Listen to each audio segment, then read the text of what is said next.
You're watching the Fantasy Football Bros podcast, the show that'll keep you from coming in last. Now, here's your host. Hey, what's up, fantasy people? I'm your host, Jimmy Romero, of this fine episode 3 of the Fantasy Football Bros podcast. I am joined here today by Nick and JD, and we're just kind of dive in and give you more look at different fantasy teams. We're now moved over to the AFC, so now we're kind of flesh it out and give you more knowledge. Hopefully we'll work through this soon. Couple weeks we have a mock draft planned for you guys, so make sure you stay tuned for that, all you new people to fantasy. But first we want to start off with a little factoid about our history in fantasy. And so in this time we want to talk about fantasy betrayers, a guy who we had one year and then the next year came back and was mean to us or whatever, beat on us a little bit. So I'll start us off. Mean? Yeah, he was mean. He took. I lost money because of him. No, but the one who did it to me was Kyler Murray. I had him his rookie year, and he did okay his rookie year, but he wasn't the Kyler Murray that he was last year with D-Hop. And last year when I played JD, I lost, and he destroyed me. He had like 15 points in like the first quarter because he just runs. So yeah, that's the guy who betrayed me. He did all right for me, but amazing for other people. Nick, how about you? Who's your guy? Yeah, we're all about themes here too. Yeah, exactly. Noticed, starting off the show with like a little factoid. Yeah. For me, the person that kind of betrayed me, but kind of didn't, I would say Cam Akers. Akers, I had him. Remember, JD took him, and last year at draft, he took him way too early because he knew I was gonna get him. So he took him early. It ended up like hurting him because like Cam Akers was irrelevant for like the first 8 games. More than that. And then yeah, right. And I was like, you know what? JD eventually dropped him, and I just was like, I gotta keep him because I know he's a first round pick and he's gonna like eventually turn out in second round pick, I should say. And I ended up. Like, literally the week before he had an amazing game, I let go of him, and JD picked him up again. But it ends up screwing up JD because it's a keeper league, and he got hurt, so I don't feel bad for you, dude. All right, JD, who do you got? Yeah, I'm going to go a slightly different route as well. Not necessarily someone who hurt me by not being on my team, but I'd probably go with Michael Thomas again. That guy I had him 2 years ago when he set record numbers all over the board, had that type of a season where he, as a wide receiver, he's being considered a MVP type player, which never happens for wide receivers, but he was in the conversation just because of how amazing his season was back in, I think, 2019. And then last year, he did so well, and I thought, Breeze is still on the team. He might be a little bit healthier. I'll see how it goes. And so I picked him in the first round, and he just decided that this last season he's just going to hurt himself and keep hurting himself. And then, as you all know, probably now you've all read, but he, against the wishes of the Saints who were trying to contact him, he didn't answer phone calls from the Saints this offseason. And now finally had surgery on his ankle after waiting. And he could have done it all offseason, never did, and then waited till near the preseason to have ankle surgery. So He's just a head case. Yeah, can we talk about that? Like, just the rise and fall of Michael Thomas. Like, he was so good a couple years ago. Like, when JD, you're saying, when you had him, he was so good. And I don't know. As soon as he got his contract, he just started acting like a diva almost. So, a little bit scary. He's a slant runner, so he gets a lot of catches from like slants. You're on that side, huh? They call him slant. Well, so if you have a PPR league of some sort, he caught. You could look up the numbers. He had the most receptions by anyone ever in a season 2 years ago, and probably 30%, 40% of them are slants. Now he can do a lot after the catch, but he was definitely the target for the first 5-10 yards for Breeze or whoever the quarterback was. Yeah. All right. We already talked about him. Let's go. Yeah, exactly. He's not relevant for the first 8 weeks, so it's not going to help you Maybe throw him on your bench. My favorite line of JD's last episode when he's just like, all right, that's enough about talking about someone who's going to suck or whatever. He said irrelevant. Irrelevant. I'm just cracking up, but yeah. Anyways, so let's move on here. We're going to start with the AFC West here. JD's going to lead us off with the Denver Broncos. Let's see what the Broncos are looking like for fantasy. JD, what you got for us? Yeah, certainly. I'll go quickly through the depth chart line. You have quarterback. You have Drew Lock. They did pick up Teddy Bridgewater, so it's kind of interesting. It looks like they put Drew Lock on a very short leash, and they're kind of going to go with, if Drew Lock's having a couple bad games, I feel like they're going to start trying to throw Teddy Bridgewater out there and kind of go with the hot hand, see who's playing better from the two. But Drew Lock definitely doesn't have that freedom he did last year of being the for sure starter. Then you go to running back. You have Melvin Gordon. Right now is their number one, but I'm sure, as we all know, the Broncos traded up into the second round to draft Javonte Williams, and so it's gonna be interesting to see. He might be someone who's worth picking up and seeing how it kind of turns out with that running back committee. If Melvin Gordon can keep it, or as a second rounder, if he's going to be able to kind of start pushing Melvin Gordon out of there. I mean, it really feels like the Broncos don't trust Melvin Gordon, so if they don't trust him, Javonte could be a really good option for them. Wide receivers, they go with Cortland Sutton and Jerry Jeudy. They're good receivers. I question how good their quarterback will be, and if they don't have a good quarterback, you could be a really good wide receiver, but if you don't have someone throwing you the ball, it could be questionable. Cortland Sutton can have good games, can have bad games. It's just, do you trust that Broncos offense to be able to have those numbers for you that you'd want? Noah Fant is a pretty good tight end. I don't know too much in regards to him. I never really paid much attention to his stat line last year. Never went up against anyone who started him, and never really very injury prone. He's hurt most last year. Yeah, so I would probably kind of try and fare away from him. See what other options tight end wise there might be, because I'm sure you can find someone just as good as he is in the later rounds as well.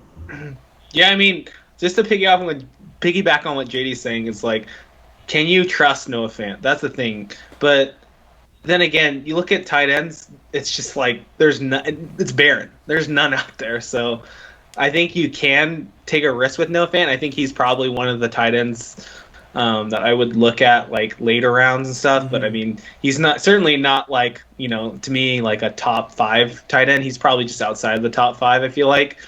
He's definitely gonna get better, but it's just, can he stay healthy? Yeah, so. He's going. They have him projected right now as late 6th round, early 7th round. So they have him technically listed for half PPR leagues. They have him listed as number 73 overall, and I believe I want to say the 6th best tight end. So I was right. That was pretty good. I'm kind of impressed. Like right outside the top 5. Yeah, I mean, he's got like potential. That's the thing. Yeah, he's got potential, but if you draft him, like, make sure you have another tight end, like Gronk or something, like someone who's, like, kind of flies under the radar. But, yeah, I mean, with the Broncos, I kind of feel just like they could be good if, like, Teddy Bridgewater is the quarterback. Oh, it's like, if he's not the quarterback, then I think they're just not going to be a good team. No offense to any Drew Lock fans out there, but I just feel like he's not the answer for the Broncos, and I think if Teddy Bridgewater's back there, I think you can expect like, maybe Jerry Jeudy and Cortland Sutton to be like, maybe like top like flex plays. I feel like I think they're probably like just outside like 25, like within like wide receivers. But I think Teddy Bridgewater starts. I like him.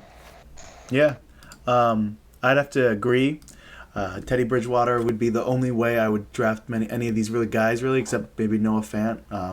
I might take like Jeudy late. Sutton intrigued me. I was very excited to maybe have Sutton if they got Aaron Rodgers, the Broncos. Like that would have been we'd be having a different conversation if somehow the Broncos had Aaron Rodgers. We'd be like, draft them all, But with me, the guy who interests me most, though, on this team is Javonte Williams. I think he's a guy you should maybe take a chance on. Out of a lot of the rookie running backs, I think he's one that will rise. Like him and Najee Harris, Etienne will be sharing time with. So we'll talk about him though later on a different episode. But For Javonte Williams, I think he's going to end up with the starting job. He's the long-term solution. They traded up for him. He's the picked in the second round by them, 35th pick overall. So basically, you're like right on the neck of being in the first round. And so he's basically a first-round running back. And I think that by halfway through the season, I think he'll take the job from Melvin Gordon. Melvin Gordon is problematic. Didn't he get a DUI last year or something like that?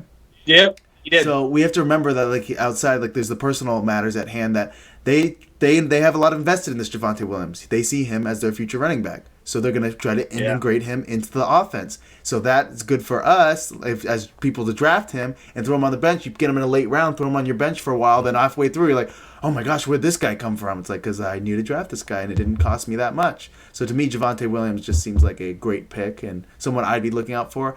I might grab one of the receivers, throw him on my bench. The most I could see them being is a flex for a while. If Teddy Bridgewater's our quarterback, maybe something better, but we'll have to see how it progresses with the Broncos. They're a good defense though, so I think there'd be a solid defense. I'm pretty sure. So they might be. Yeah. That might be okay. Well, they get back there. One of the best players on the defensive side. They're just looking like a really good team. I mean, like I said, they're bringing back.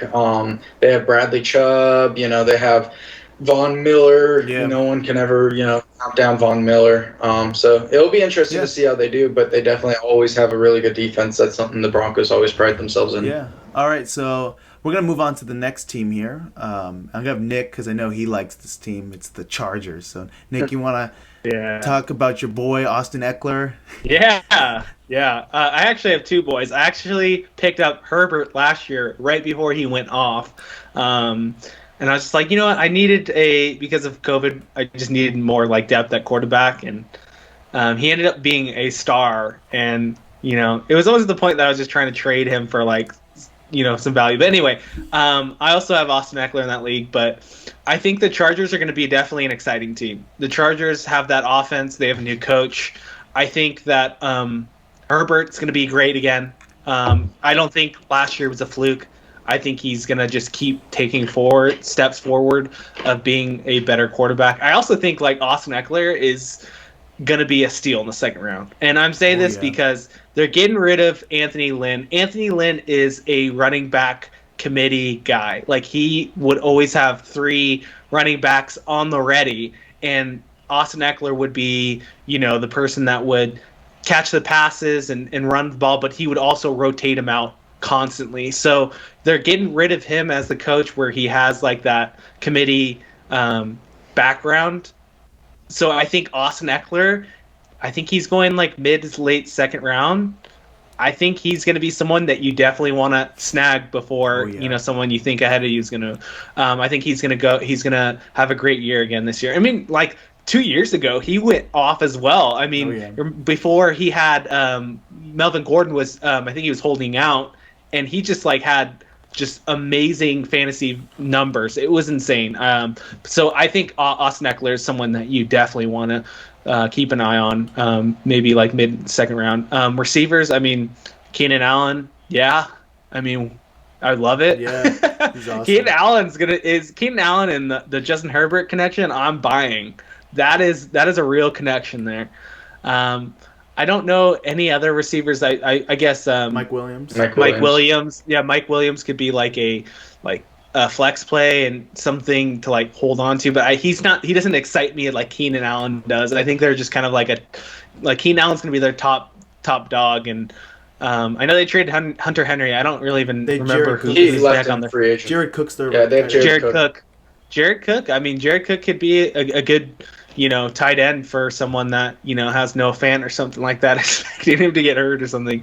But I mean, I'm all for the Chargers. Yeah, I think this team's a few steps away from glory. We saw them lose so many close games last year, and now as their quarterback becomes more mature and even more talented, how amazing he did last year, just broke all these records for rookie quarterbacks. I think he's going to take another step forward. He didn't even have Austin Eckler a lot of last season, and he was still doing really well. What I'd keep an eye on, though, too, I believe Keenan Allen's production did go down a little bit when Austin Eckler came back. I believe that happened. So that's something to take note of. Some guy I'm watching, though, is Mike Williams. That guy's going very late, and he might end up being a steal. He's had some very solid outings last year as a wide receiver. So he's got a lot of talent. He's injury prone, though, so that's something to keep an eye on. Overall, I think that's a great fantasy team. You wouldn't have a problem with picking any of those guys. I'd even say with tight end, you could pick Jared Cook. He might be all right. Because I think I just have that much faith in Justin Herbert. That's another guy. If you pick Justin Herbert, you're probably doing solid too. He has great receivers and a great running back to do dump offs too. Right? So, and I think Austin Eckler is going to go off. I think he has top 5 talent. Something we need to mention is that who the Chargers drafted. They drafted Rashawn Slater, I believe his name is. Rashawn Slater in the first round, a lineman. That's so much better. Offensive tackle. Yep. That's so much better for both the quarterback and Austin Eckler that they did that for Herbert and Eckler. So that's just something to keep a note of. This team is just a couple steps away from glory. So yeah. That's something that like flies under the radar. What I always love is when, teams draft offensive linemen. It's like people in fantasy, it is relevant. Yeah. I mean, just look at Joe Mixon 2 years ago. Yeah. It's horrible because he had no line. Yep. So all the talent, no line. What say you, JD? Yeah, I mean, there's not. You guys covered a lot of the basis. What I would say is, I mean, there's Herbert. There's no question as to how good he is or how great of a talent he is. I think it's just making sure that they beef up that line, and like you said, they added linemen to it, so it looks like they're kind of trying to make the steps in the right direction to, protect their quarterback of the future and to protect their running backs and everything. And I think it can only go up from where they're starting. The only thing is you just hope that Justin Herbert doesn't have a sophomore slump like some QBs tend to have. You have a lot of them usually end up doing okay, but some of them do take a sophomore slump. Not saying even a sophomore slump for him would still be really good because that's how good he was at times last season. Austin Eckler, I think he's great. He worries me, never being really a full-time starter back. Mm-hmm. And he started 10 games last year. He played 10 games last year, had a little over 100 rushing attempts and 50 catches. He is you can even tell by those numbers, he is a running back that catches the football. He's not a running back that runs the football. So if you're doing PPR leagues, he could be really good. If he can stay healthy, he'll be amazing. That's kind of the question mark, though. Can he stay healthy? Can he produce? And then last thing I'll say, Keenan Allen's amazing. Honestly, I think he was like probably in the top 3 wide receivers last season. And I mean, I don't see him making that big of a fall where it would warrant not saying that he should be in most people's top 8 wide receivers. I'd even put him closer than that. But I mean, he's that good, and that Justin Herbert connection that they have, like Nick was saying, he's going to be amazing. I like to point out what Jimmy said. Mike Williams can be hit or miss. He averages about 90 targets a season so far in the last 2 seasons, and he catches about half of them. He catches about 48 to 50 catches a season, and he gets 90. So his catch rate is about around a 60% catch rate. That's not necessarily what you like to see or hear when you talk about wide receivers, but I mean, man, that guy can be explosive. I mean, 2 seasons ago, he was a 1,000-yard receiver.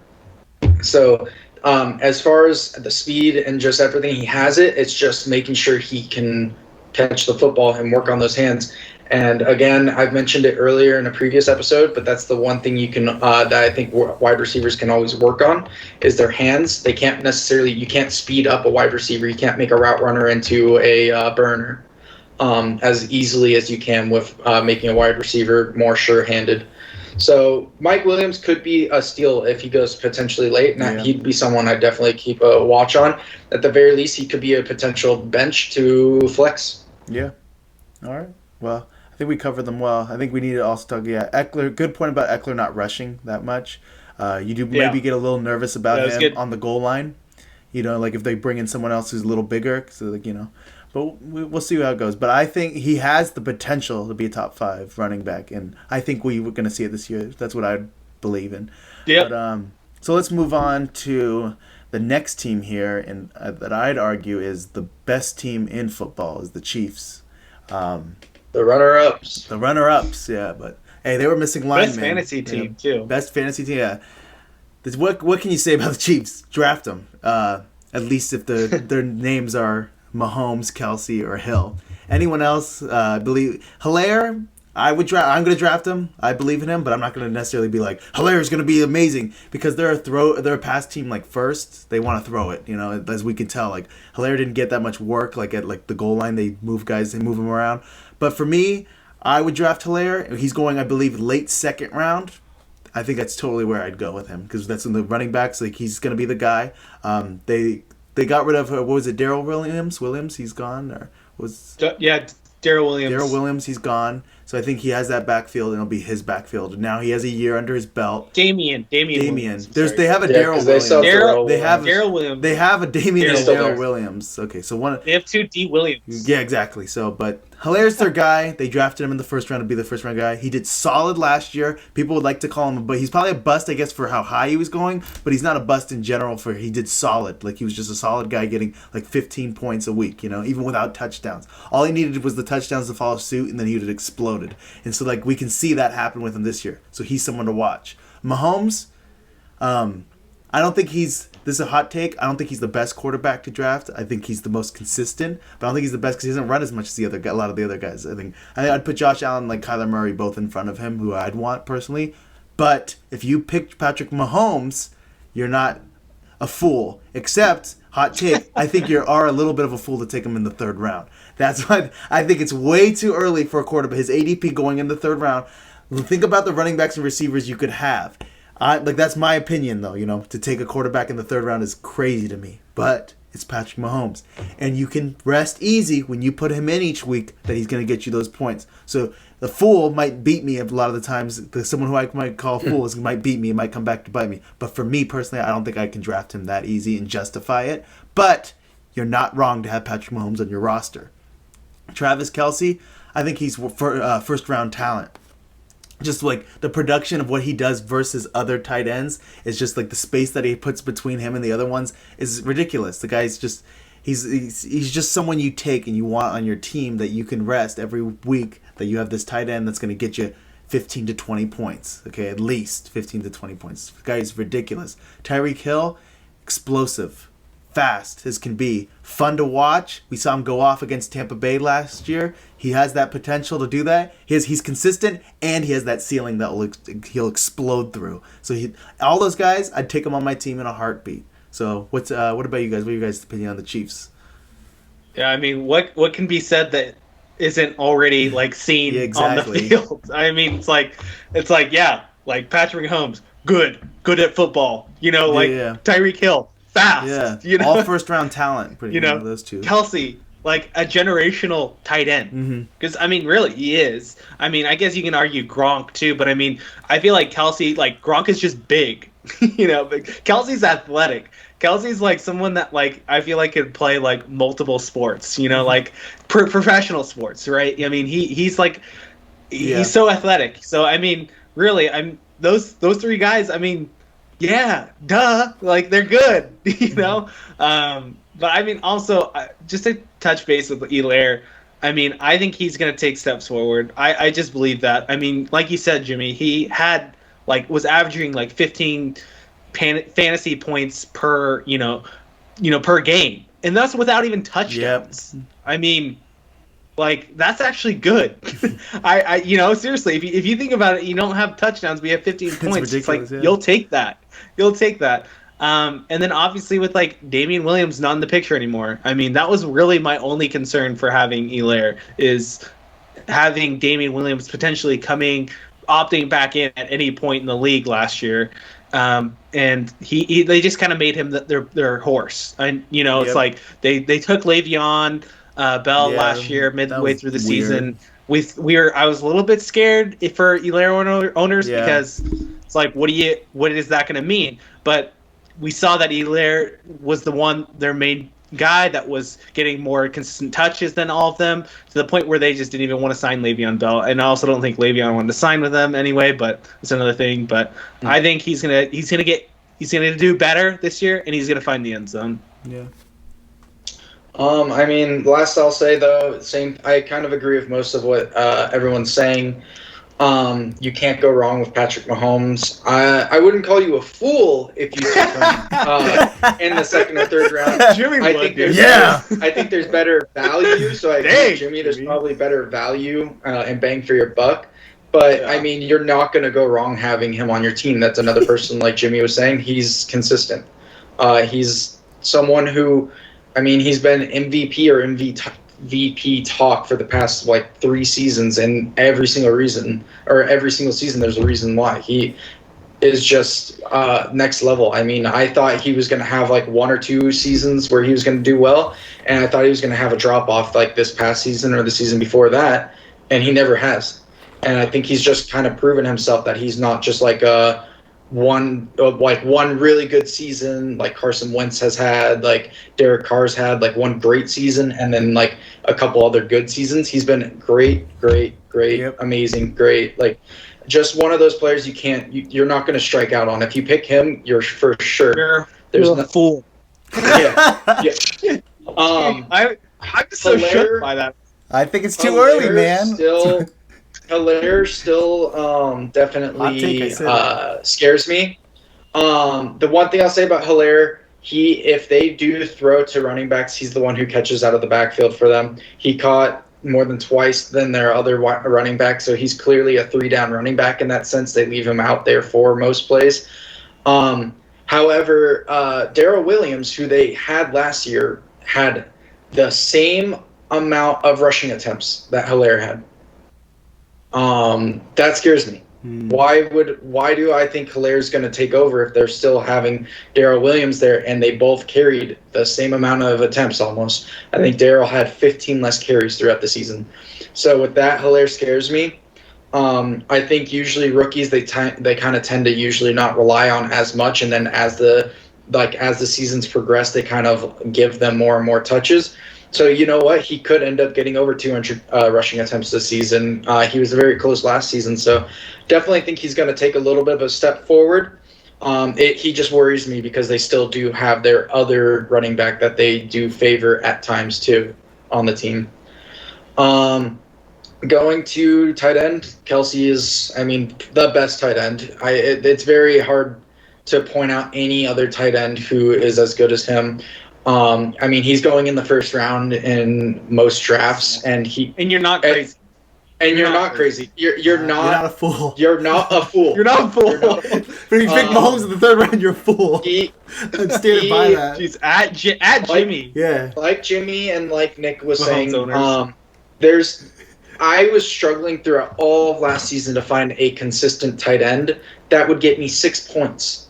Kelsey is someone who's going to get you 15 points minimum. That's just one starter who's going to put 10 points above the other team's starter likely. Unless you're going up against like Kittle or Waller, your tight end's going to put up more points than their tight end by a larger margin. It's not going to be like a very close margin. Tyreek Hill, if he can stay healthy and if he can stay, Tyreek Hill and get those catches, I mean, you definitely aren't going to go wrong with him. He has the potential of putting up 40, 50 points a game. With his speed, you're never out of it too. I mean, like he can catch an 80, 90-yard touchdown pass and just instantly you get 16, 15 points just from that one play alone. Or he can catch one and the refs not realize he caught it and himself not realize he caught it to a touchdown. Oh my gosh. I'm just stuck on, Jimmy saying Patrick Mahomes third round fools, man. I think it's too early. Patrick Mahomes owners. And okay, let's just clear the air here. Let's just also clear the air. Is it Hilaire or Hilaire? I think it's Hilaire. Edwards Hilaire. I think it's Hilaire. I think it's Hilaire. So people in the comments hit us up. I think it's Hilaire. And if you agree, if you're a fool for drafting a quarterback, it's not just I think it's a full draft in the third round. Okay, once you get to like the fourth, fifth, even I think the first 3 rounds are too valuable for my opinion. But I'm also a guy who drafted Jared Goff last year at the beginning, so like take my opinion with a grain of salt with quarterback sometimes. Ended up with Aaron Rodgers though. Okay, but yeah, so I think we covered the Chiefs pretty well. Draft them, get them. You're not gonna make a wrong decision. It just there just might be. Yeah. So yeah. And I am curious. I want to know what Nick thinks of getting their second wide receiver. Oh yeah. So they have Nicole Hardman. What do you think? Good point. Do you pick pass? I because pass. he's on a team with Mahomes. So yeah, but if there's not anyone new. I mean, Mecole Hardman's been there for almost like 4 years now. It's like, but now he's like really that second man, you know. Yeah, well, now he's the third man behind Kelsey. yeah. So that's, I Well, mean, yeah. yeah. I no thanks. well, Okay. first it's Yeah. Kelsey, actually. If Kelsey's number one, then it's Tyreek. With targets, Yeah, I believe. so- Yeah, it's like his favorite guy to throw to is Kelsey first. And then, so that means it becomes the third guy. So you always got to be careful when your guy's the third guy he's going to be throwing to, you know. That's kind of the problem. But good Yeah. talk. All right, let's move on to the Raiders here. JD, you want to talk about the Raiders? Your favorite, Josh Jacobs, on this team. What can I say? I mean, I just actually mentioned him in talking about the Chiefs, but Derek Carr, you can start him at quarterback. He scares me. I probably wouldn't pick him up. He can have a good season. Better buy auto but- insurance. And I think he's a potentially I think he's potentially a top top 16, so the top half of quarterbacks in the league, but it's still not someone fantasy wise that I'd necessarily look at. I mean, besides Darren Waller, he doesn't really have great weapons to throw it to. I don't consider Henry Ruggs to be a top tier wide receiver. You know, he just doesn't really have that other options. And like Jimmy said, their running back is Josh Jacobs, but they picked up Kenyon Drake. What the heck was that? Josh Jacobs, Josh Jacobs was the person that they basically, the coach came out last year and was just like, he's going to be our guy. He's going to carry us 25 attempts, and he's just going to be our main back. Like, we don't need a second running back, really, except for to give him, like, rest on a few plays. And it's true. You saw the games regardless of how he performed. They were consistently running him, and they ran him to the ground. I would be surprised if he ran 273 attempts last year for 1,100 yards. Nice. Just shy of it, but around that much. I don't see him rushing that much anymore. I really do think you don't pick up a Kenyon Drake type running back and still have him carry that type of a load. And so because of that and because of the acquisition of Kenyon Drake, I would shy away from Josh Jacobs, especially because I think he's still going a little bit too high for what he's worth. Yeah. He's just someone who really does scare me. This whole team, besides Waller, honestly, I would say kind of maybe steer away from. If you can get Ruggs later, he might be good because, I mean, it is a team that runs the ball, but Derek Carr's still going to throw it quite often still too. And if besides Waller, he has to have someone else he's throwing it to. So Ruggs could be a potential person, especially depending on the matchups week by week. But he could be someone that rides a bench for a little bit throughout seasons. Interesting. Nick, what's your take? I'm just glad I have Darren Waller, everyone. That's all I'm saying. I mean, JD nailed it on the head. Like, they don't have any options at wide receiver. I mean, can you really blame Derek Carr? I mean, Henry Ruggs can be a good receiver, but he's also just a burn you type of receiver. He's not big. He's not going to, just be the best route runner. He is what he is. And I just want to add, what's with the Raiders drafting people so early? I mean, they took Henry Ruggs so early compared to, I think Jerry Jeudy was regarded as the better wide receiver at Alabama, and they're just like, nope, we want Henry Ruggs. So, but, I mean, I agree with exactly what you're saying about Josh Jacobs. I mean, you look at guys like Todd Gurley, where Todd Gurley was literally the Rams' heart and soul, and his health just deteriorated. And maybe that's what they're saying with Josh Jacobs. Maybe they say that, hey, we can't run this guy 20, 25 games like we thought we could last year, or 20, 25 carries. I'm sorry, I don't know what it said, 25 games. But, and seeing that he was always hurt, he had knee issues, and they probably are just more concerned that they want to have someone that they can trust that comes in. So I think I would be exactly what JD says, just be very concerned and wary of him. I probably wouldn't touch him personally, but I think really the only person that you can trust on that team is Darren Waller, and thank God I got him. That's what I'm saying. Go ahead, Waller Jimmy. the baller. That's right. Yeah, I mean, That's right. Kenyon Drake, he's amazing. Draft Kenyon, not just no, but Honestly, like I don't know who I like. I don't think I want any part of the running backs. I think Waller is the only guy like that you should take early. Like it's kind of funny that like a team like the Chiefs has 3 guys going in the first like 20 picks, and a team like the Raiders doesn't have like anyone, and then like the first guy picks like Waller, and he's like in the 3rd, 4th round or something like that. And it's funny, and they beat them last year, so it's funny how things work out, you know. But I mean, go ahead, JD. Yeah. Oh, I was just going to say, I mean, that Josh Jacobs, too, we got to remember, there's 17 games this season, too. So people who get those extra 20, 25-yard attempts, they're probably looking at limiting the runs anyways because there's an extra game each season now. So with that extra game, with these type of power backs that carry the ball so often, I can really see a lot of these teams lessening the carries that they get per game now, just simply trying because now you have an extra game. And especially in the Las Vegas Raiders situation, they're a team that could potentially, again, be fighting for a playoff position near the end of the season. And with that means, you know, you could have more carries. You could their starters are going to be playing full games and doing a lot more work than, you know, some teams like the Chiefs, where like the Chiefs can jump ahead by 30 points against like a Jets team, and then next thing you know, you're watching you know, their 3rd strings play against the Jets. Yeah. I think. Can we also bring up the point that Josh Jacobs also trolled everyone last year? Can we also talk about that? What did he do? Remind the audience and me. That's he pretty much said that he was. Yeah, he pretty much like said that he wasn't playing, or I think it was that he was playing. He was like a little hurt, and then ended up just was being ruled out like 15 minutes before the game. Even though he came on Twitter and said he was playing, and he literally just like trolled everyone and was kind of like just laughing about the fact. And it's like, dude, maybe his personal like, things. The fans. He had a DUI too, so maybe he's a liability too. So you got to remember. He did the opposite. He told fantasy owners that he wasn't going to play, and then he ended up playing. It's one or the other. I can't remember because I didn't have him, so I didn't care. It is a thing to think about people's liability outside the thing. Like, so like he definitely got in trouble before, and they brought a running back in. So like I don't know, like if you draft Josh Jacobs, it might be a risk because, you know, I don't know like what's going on, but because they brought in Kenyon Drake for like no good reason when Josh Jacobs is an extremely talented running back and seems like a really good guy. I watched like a documentary thing on him. So yeah, but I don't know. It doesn't seem like him that he did that, you know, the trolling thing. But, you know, maybe he's just trying to think out it was funny to his friends or something. But yeah, it's interesting. I don't know who I'd take from the Raiders, but we'll see. We'll see what people decide, and we'll see. Maybe there'll be a breakout. You know, Henry Ruggs wasn't he the first pick of the wide receivers in the draft? Yeah.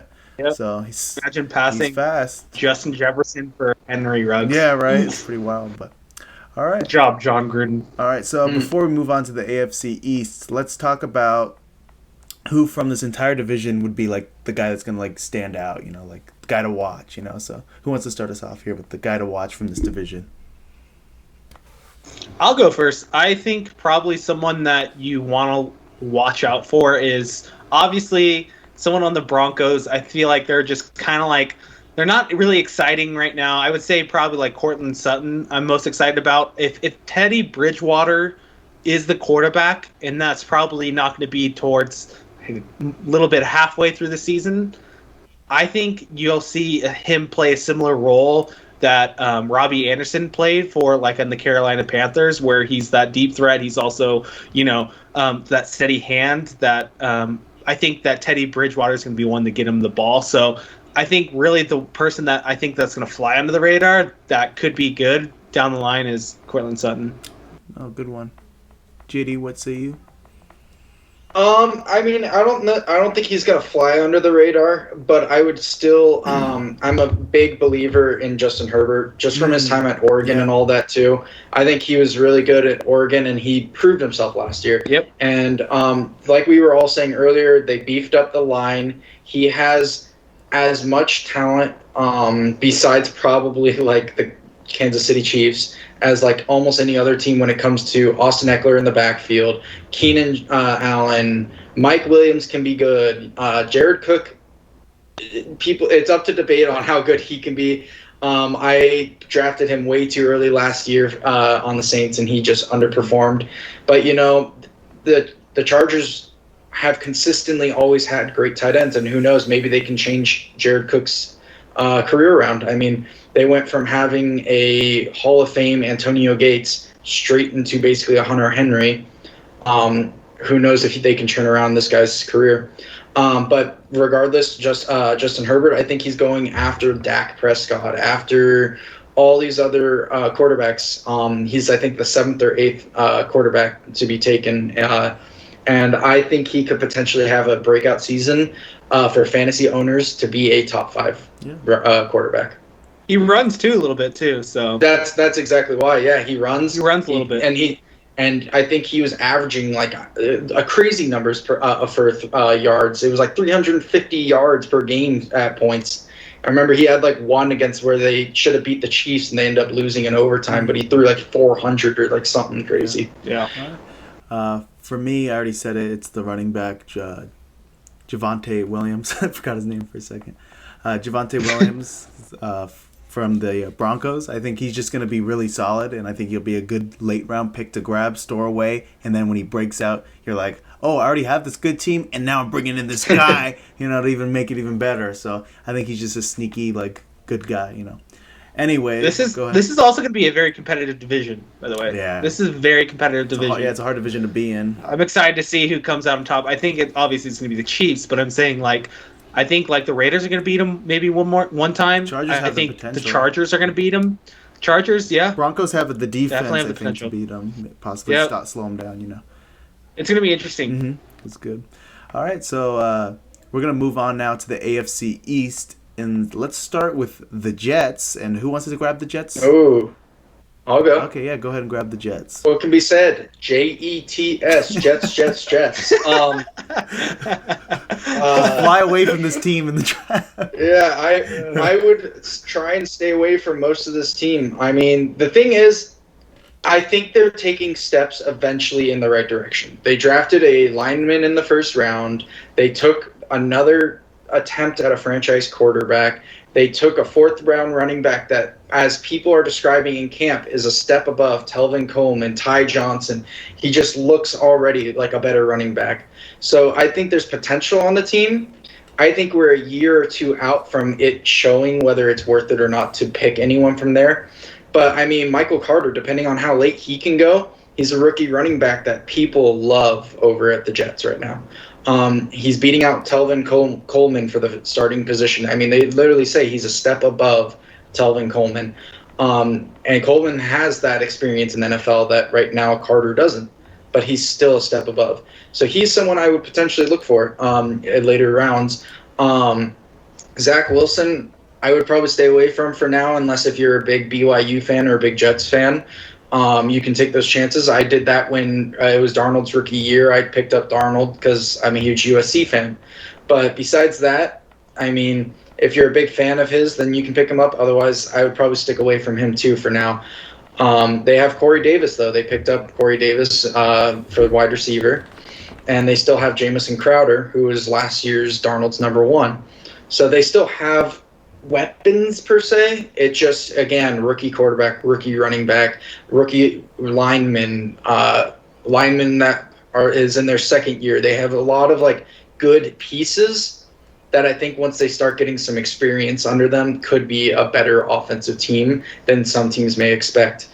But for now, I would probably shy away from taking most of them besides the running back. I'm gonna give you guys a name here. Elijah Moore.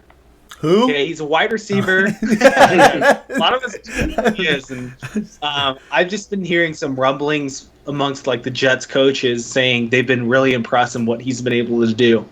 I think he was the 6th overall wide receiver picked in this year's draft, but I'm just gonna say this: with this last year in college football, I think was the biggest opportunity for NFL teams to get steals because of COVID-19. They didn't have much tape to work off with other than within their their conferences. I think they only played within their conference this year until the bowl season. But I think that there's definitely opportunity for rookies to make an immediate impact, like what JD was saying with Michael. I think you said Michael Carter is his name, JD. Yeah. I think he can just step in and have an immediate impact. But like I said, Elijah Moore is someone that you need to keep an eye out.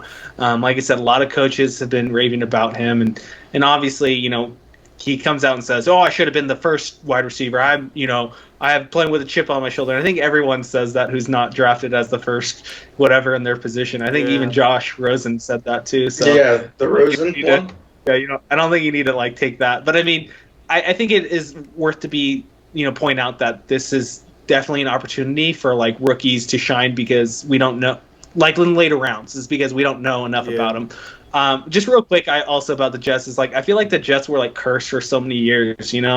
I think every decision it seemed like they were making. Yeah, so they were making bad decisions. It was just any bad decision they made signing Santonio Holmes back in the day. They just every decision it seemed like they had the wrong one. And I think as soon as they drafted Zach Wilson, I think the heavens opened up and he's. I'm being kind of why? Because he's from BYU. Yeah, I know. I'm being a little bit itchy right now, but I think he can change. My name is Zach Wilson. Right. Jesus. Yeah, and I think he's someone that can turn this organization around. Jimmy and I had this conversation during the draft. I think he's going to be the best rookie. That is my hot take. I think he's going to be the best rookie. I think we're going to see the Jets do some things that we were not expecting them to do. Soar. That's all. Yeah. No, I mean, I'll say one thing as well, real quickly. Zach Wilson, the one thing I'll give him, they really tried beefing up that line, and most importantly, they have Beckham from last year, who was the, I think, 10th or 11th pick in the first round at left tackle. And then they picked up Elijah Vera Tucker in the first round this year for left guard. So his left side realistically should be a lot stronger and should be a lot better to be able to kind of protect him and keep him upright longer than you saw Darnold running for his life. And see, literally, to his quote, and I'm quoting Darnold on this, seeing ghosts. He was seeing ghosts because he was being chased and his life was about to end back there. Here we go. So I think Wilson will hopefully have a better season, and I'm not saying anything against Darnold or for Darnold. I'm just literally quoting. I'll say it when it's my turn. But yeah. Yeah. Oh, what I'm gonna say. Go ahead, JD. You finish. No, I'm done. Oh, okay. I'm done. All right. I love you. Anyways, what I was gonna say is, because the Sam Darnold thing, I don't think they should have traded him. I thought they should have kept him, and I think they should have beefed up their line. They could have got Penny Sewell and sent anyone else. I have this guy. Why? Let's just keep getting a rookie quarterback. It's our quarterback, and I didn't think that was our issue. I'd leave every single. This is my opinion about the Jets. I'd leave every single Jet on the waiver wire, and then maybe pick one if they end up being good after that. Because I can't, in good conscience, tell you to pick a Jet. I think they're gonna be on the committee with the running back. I don't think it's just I just don't think it's a good pick. Because I'm not gonna want to pick them. So why would I tell you to pick them? So I'd say leave them on the waiver wire and keep an eye out. That's and Jimmy, you're exactly right. I'm gonna just disclaimer here. I'm not saying to pick any of the Jets. I'm just saying just keep an eye out. Exactly what you're saying. Keep an eye out on the waiver wire picks. Yeah, or the late rounds. But yeah, I mean they could shock us. Zach Wilson could be amazing. I'm not going to say that he's a rookie. We might see something amazing out of it. I hope we do. I think why not? I root for underdogs. Jets are an underdog team. I'm rooting for them, but I think they made the wrong move. Sam Darnold is a competent, solid quarterback. They just didn't give him any weapons. So it's put a lot of quarterbacks there. I think we would have been in a similar situation. We saw what happened in the Super Bowl when Patrick Mahomes was running for dear life. He looked pretty athletic as heck doing it, but he didn't get any touchdowns. But yeah, so anyways, never seen a guy look so athletic running from. I know, and not throw one touchdown in the Super Bowl. Yeah. I mean, the last thing I'll say is look at Michael Carter. He's starter going in the 8th, 9th round. You're not going to find too many other better values than a starting running back going in the 9th round. Yeah. Yep. It's worth to get, especially in your 12-man league. I mean, you're always short on running backs. Yeah. And at least just keep them and see what happens. Yeah, good point. Exactly. You're giving up an 8th, 9th round for potentially a really good pick or potentially someone who's going to be a bench player, but at that option for running back, it might be a really good option to have late in the drafts. Yeah. All right. So I think we covered the Jets well. That was a lot of conversation about the Jets. I thought there would be a lot less, but yeah. We're good. We're good. All right, so another team we might not have that much to say about is the Patriots. Who wants to start us off with the Patriots? Nick? I'll go. I mean, I think the Patriots are an interesting team. I think they're a team that's going to also be better this year. Obviously, you saw them put all this money into the team. I think that Bill Belichick was a little bit hurt when Tom Brady won the Super Bowl.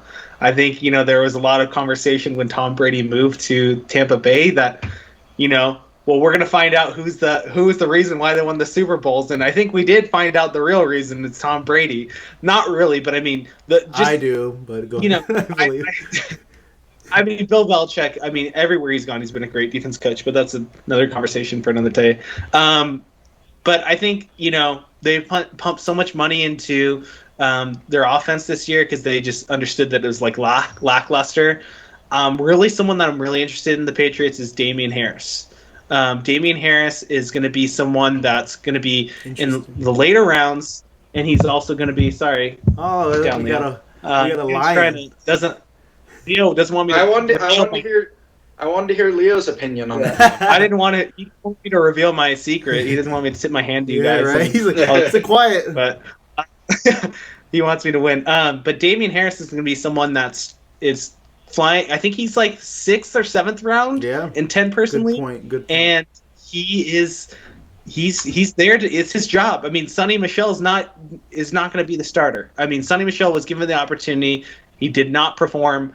And I think this is Damian's position to lose. And I think he's going to be with that offensive line that they I think they drafted one, and I think they also signed something. I could be wrong. Someone will have to fact check me on that, but I think they're going to be better. Wide receivers, I'm not really excited about them. I mean, you can try getting them.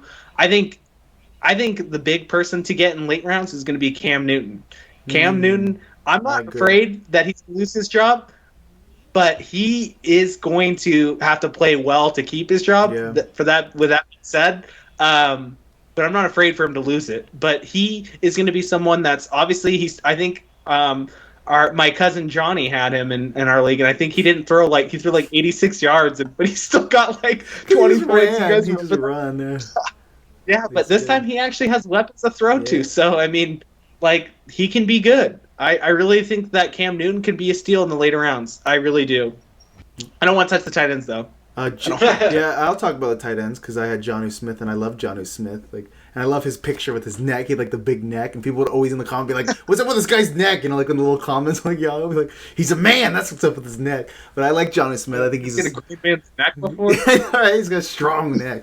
But Hunter Henry and Jonnu Smith. That's a really solid tight end duo. But I think a wide receiver to watch is Jacoby Myers. I think he'll be a good wide receiver for them. What's the other receiver's name? I forget. Bird? Is it Aguilar? They got Aguilar. They got Nelson Aguilar. Okay, yeah. So they signed Nelson Aguilar. That's I wouldn't really want a lot of them. I mean, Cam Newton. Cam Newton's a running quarterback first a lot of times, right? Recently, at least last year. I don't know exactly the whole history of Cam Newton, but he's also going to lose the job to Mac Jones within halfway through the season. But he's a good pick at the beginning of the season. You think so? I don't think he is. Yes, I think he will. We can maybe make a water bet on this one. That's another show I watch. Fantasy show makes water bets, they call them. But yeah, maybe we'll have to do some sort of betting type thing here. But yeah, so I don't think I'd want Cam Newton for the beginning of the season, but he'd be my second quarterback pick just to see what happens, But yeah, I don't. Damian Harris, JD, do you have the stats pulled up? Do you know how many receptions he had? Because I don't think he gets many receptions, which makes me worry. He doesn't receive. Yeah, so he does not receive. He's probably extremely low in receptions, so I don't know if I would want him fully, but I understand the appeal of him, especially in a standard league. Definitely worth it then if he's playing a lot. But the Patriots, their defense is always good, and they have a lot of defenders coming back. So draft that defense, okay? So yeah, that's all I got to say about the Patriots. Yeah, so I'll pick right up off of that though. I'll actually start right with Damian Harris. So just to give you the answer of your question, I did have his stats pulled up. He had 137 attempts for 691 yards last season for running. For catches last season, he had 5 catches for 52 yards. 5 catches, yeah, he's not going to catch anything. That's because they have what's his name, James White. That's not fair. Yeah, I know. So James they White have, but that is why I don't actually view him high at all, and he's going, in my opinion, too high. Because the Patriots running backs, I never like to touch because they have Sony Michel, they have James White, they have Damian Harris, they have all these running backs that they always do running back by committee, and so if you really pull it up, I mean. You did have Bill Belichick come out, and he usually never talks about it, but he came out this season and said he's really taken a step up. Damian Harris, that is, as far as these last 2 seasons, he's really improved and taken a step up in this past off season. But it could be just a smoke cloud. Yeah. I mean, there's no one who does smoke clouds better than Bill Belichick. You could see it with. When it came to him talking about one wide receiver that was just so good, and then what did he? Oh, it was Darren Waller. He talked about how great Waller is, and then proceeds to shut him down. So that's he always because he knows that his strategy, man. You know, he knows Exactly. he's like, I'm gonna shut him down. And he do that to Ocho Cinco that's- too. He did that to Ocho Cinco. You be scared when Bill Belichick says something good about one of your fantasy players. Maybe don't start him. Yeah, That's so funny. But I could feel great. it could almost be the same thing in the opposite way. He could talk something really good about the running back, so the other teams prepare for a running back, and then he goes with the So you're other saying he does whatever the opposite, whatever Bill says. It is just- opposite. Yeah, right. There you It go. worries me when a running back is in a running back by committee with 3 players who will start at any given week. He played 2 games in 2019, his rookie season. He played 10 games last year in 2020. I just don't know how Damian Harris will completely churn out this year, if he's going to be able to play 17 games this season, or if he's going to play X amount. And as like you said, when they have James White as basically a third down running back who's going to catch the football, that takes away a lot of productivity in a PPR league. Cam Newton is someone, again, you watch for. We'll see how he does. I don't like Nick said, I don't think I see them starting Mac Jones. Actually, I don't even think they'll start Mac Jones this year. I think they're going to give him 1 year to sit behind someone to kind of learn a little bit and kind of give him I'm that. having another bet. I'm going to get money from both of you guys on this one. Let's do it. But the last thing I'll say, well, actually 2 things. Nelson Aguilar scares me because he had a decent season, actually a pretty good season for him last year at the Raiders, to make him basically the number 1 wide receiver on the Patriots right now. I know there's probably going to be some Eagles fan that hear us right now and are going to be hating me saying that. And I can kind of get behind that. I don't think he is a number 1 wide receiver in the NFL. I think he can be a good complementary wide receiver maybe, but I don't see him as a number 1 wide receiver. I mean, there was plays with, I don't know if it was just the Eagles, he just didn't care, but there was plays where you could see if he just put out his hands, he's catching the ball, and instead he just kind of gave up on multiple balls. I mean, you see it time and time again, and so hopefully he kind of learned his lesson from that, and he's able to turn around his career, but he's not someone I'm taking a chance on. Hunter Henry, I would kind of go over Jonnu Smith for sure. I think Hunter Henry's going to actually have a pretty good season.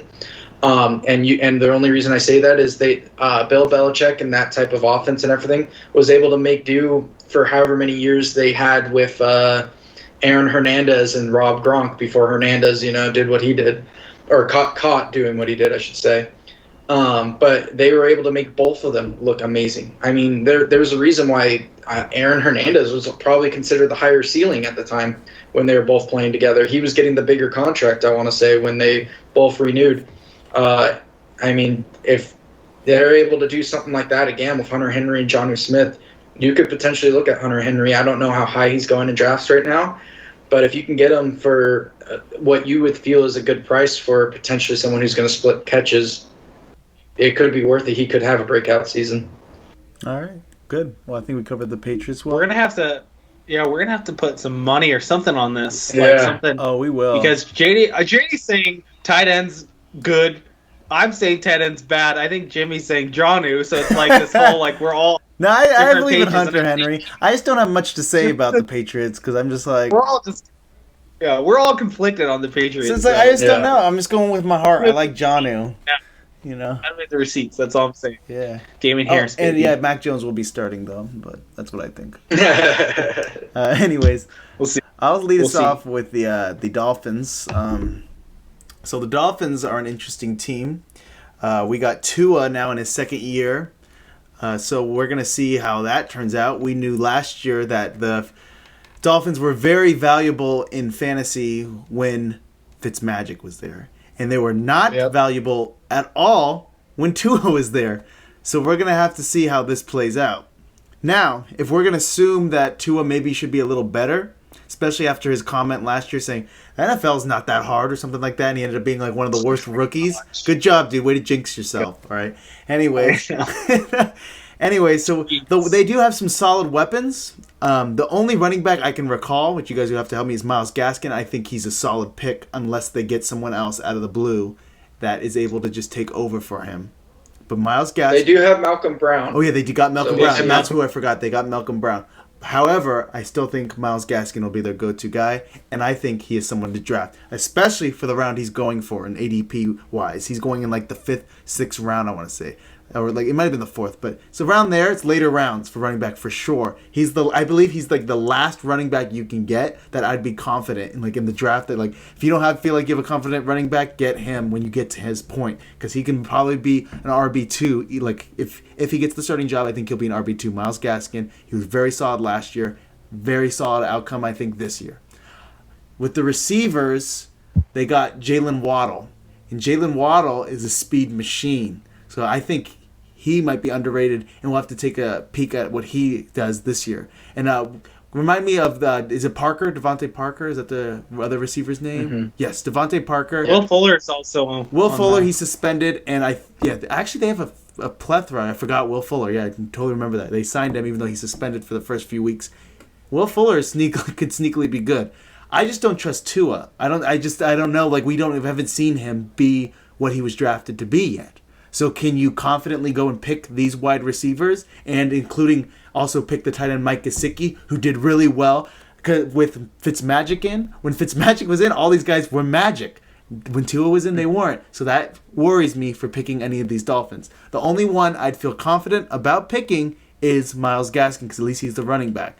So I don't know like what your guys' opinion is, but like the receivers, because they have a lot of talent with the receivers. Now if their quarterback can get it done, that's huge for you. And these guys are going in later rounds. They could win. These guys, if Tua ends up being good, mark my words, I'm going to make another bold prediction. This is the day of bold predictions.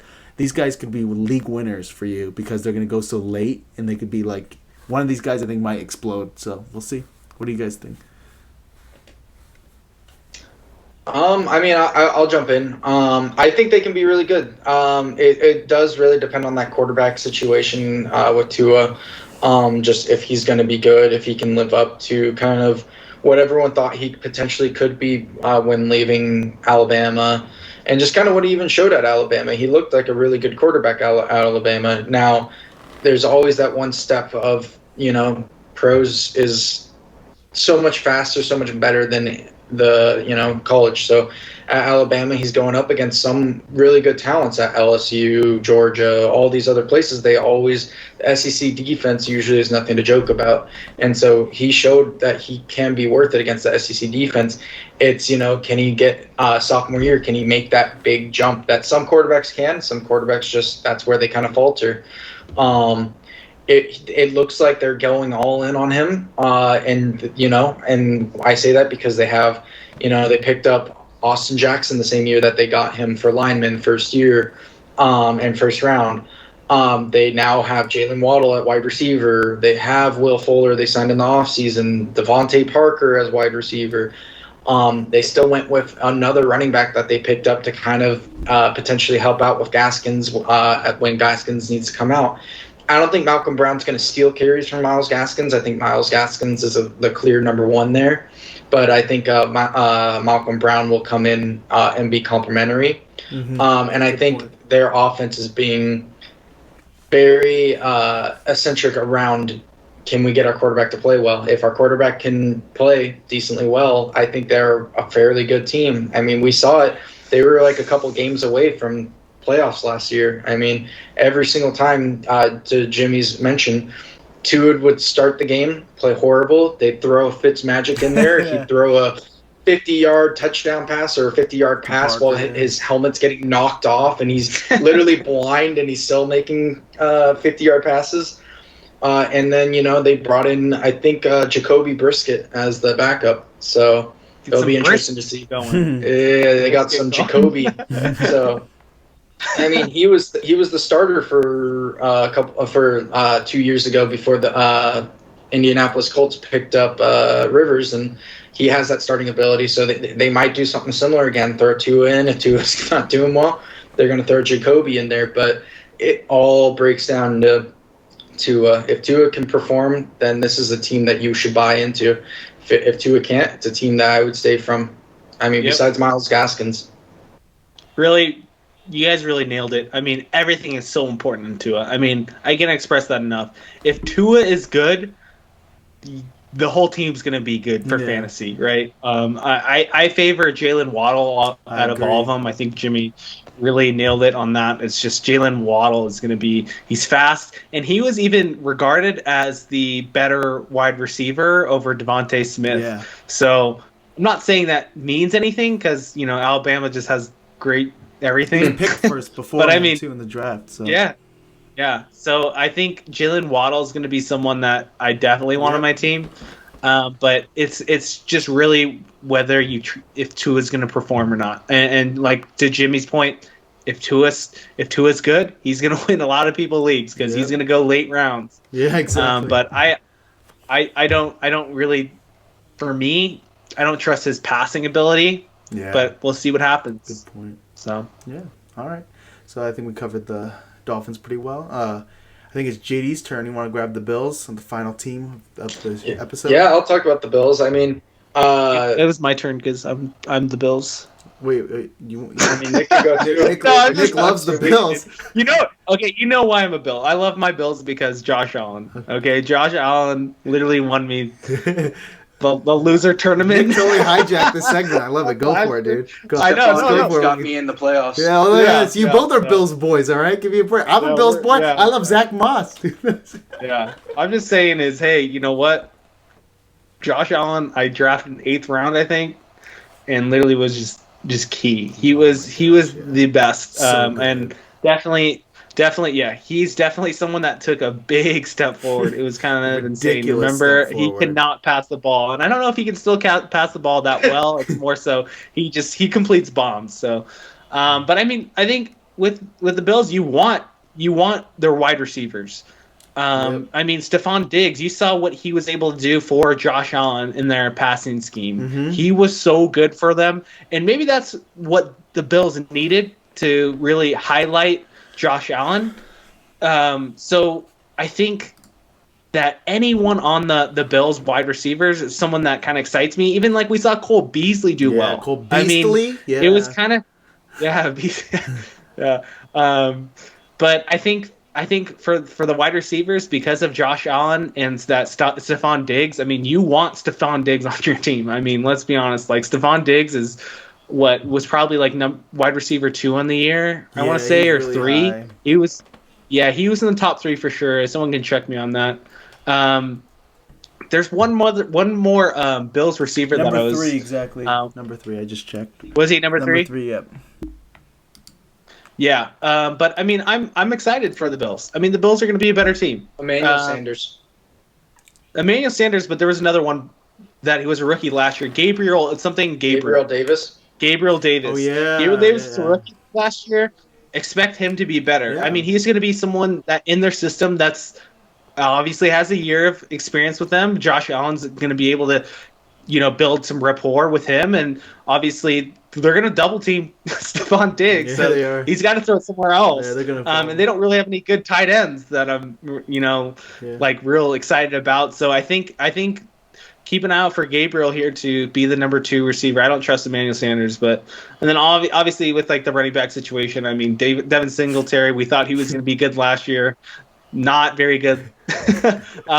Also, horrible. Zach Moss, Zach Moss we were excited about, or Jimmy was excited about, and Joe. Yeah. For other friend Joe. Not good either, so I don't really know. If I'm forced to choose between the two, I choose Zach Moss, yes. but I'm not very I'm not very excited about those two, but I'm definitely excited for the pass catchers, the Bills. Yeah. JD, what do you have to say about the Bills? I mean, we'll start off with quarterback. We'll work our way down. So, quarterback, what can be said? Josh Allen had an MVP type season last year for the Bills. Now I say type because clearly Aaron Rodgers had a unbelievable season. But I mean, you can't ask for much better from Josh Allen than what he was able to produce for the Bills last season, and it really seems like everything's starting to click.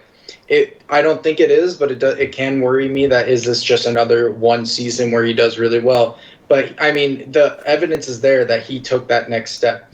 From 2019, he had 461 attempts and completed 271 of those for 58% completing.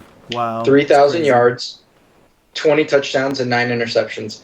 2020, he threw it for 572, but completed 396 of them for nearly 70%. Wow. He went up over 10% in completion in 1 year. And in that 1 year, threw 4,500 yards, 37 touchdowns. I mean, if you're talking stats-wise, he threw 17 more touchdowns. He threw a little over, it's close to about 11%, a little over 11% completion percentage better in 2020. And 1,500 yards more better in the same amount of games. He started 16 games both seasons. Now, I think that's because the Bills finally gave him more options at wide receiver. I mean, Stephon Diggs, we already talked about it, third best wide receiver of the season last year. And, like, every single game, he was just consistent. And I think having that number one clear wide receiver for Josh Allen made him that much better. I think that they gave him that type of wide receiver he needed, and he was able to excel. And I think Stephon Diggs was able to Stephon Diggs was even a great wide receiver at the Vikings, but he excelled once he stepped off the Vikings and got to Josh Allen and was the clear number one wide receiver on a team. And I mean, what can be said? He had 127 catches last year, 1,535 yards receiving, 8 touchdowns. He was just another level at last season. And I mean, I can't see them taking too much of a step in the wrong direction here. I don't think they're gonna regress that much, if at all. The one thing that we already touched on, running back wise, they scare me. I mean, Zach Moss. I remember Jimmy talking about how the coaches loved him and how he was eventually going to take over. He's still number 2 on the committee on the depth chart. So Devin Singletary's still technically their starter. But even then, when Zach Moss was injured last season, Devin Singletary didn't really make much of a step. It's not like he proved himself to be like, oh, well, he's clearly our better running back. We should stick with him. It seems like they're going into the season. It's going to be go with the hot hand again. Which one's kind of better, which game. And I don't know. It could be different because Zach Moss, I think, is Zach Moss the better wide receiver tight end or wide receiver running back? I think Singletary is, but they're I don't both think kind of Josh similar. Allen they're really. I don't think Josh Allen utilizes his running backs in the passing game. No, but the reason I asked is because whoever usually gets the third down role, and they'll block and all that. So usually they'll put a Singletary in because he'll block and then be a potential one out of the backfield. That, not like you said, I don't think Josh Allen really threw to his running backs that often, but it could be a look. I'm gonna do a hot take. I'd probably go Singletary over Moss.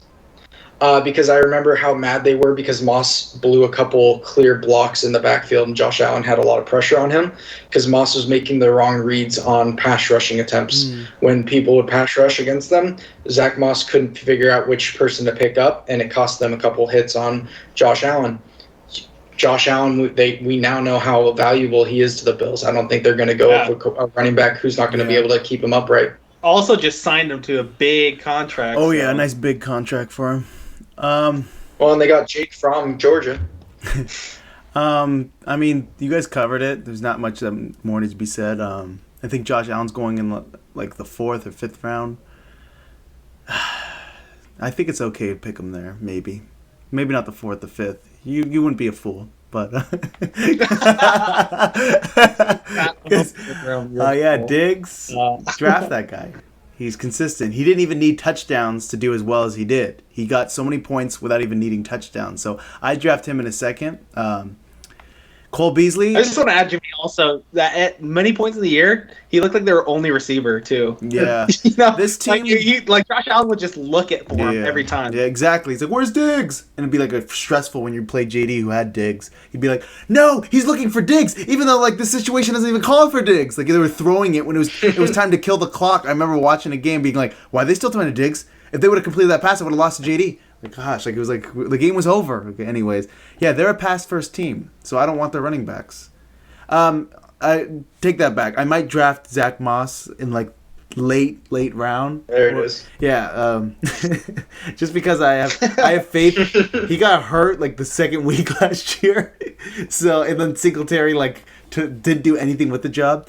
I believe they're gonna want to evolve, and everyone kind of knows the best kind of offense is a well-rounded one. I feel like that's kind of like a given thing, and they're just. I have a question. Go ahead. Which backfield is worse, the Tampa Bay backfield or the Buffalo backfield? Yeah. I'd rather have Tampa Bay, but I'd rather have both those guys before these guys. I think they're both just better. Yeah. They'll be better. At least they run the ball. You'd rather have Rojo over Zach Yes, Moss? definitely. Yeah, I'd pick him easily. Not even close. I might pick Rojo. Yeah, Rojo's on my list to pick, honestly. So, yeah, so not Fournette, especially because JD's point last episode talking about them. You know, we got into that. Go back and watch that, and you'll see what his point was. I'm going to tell you. You have to go back and watch it. But yeah, the Bills.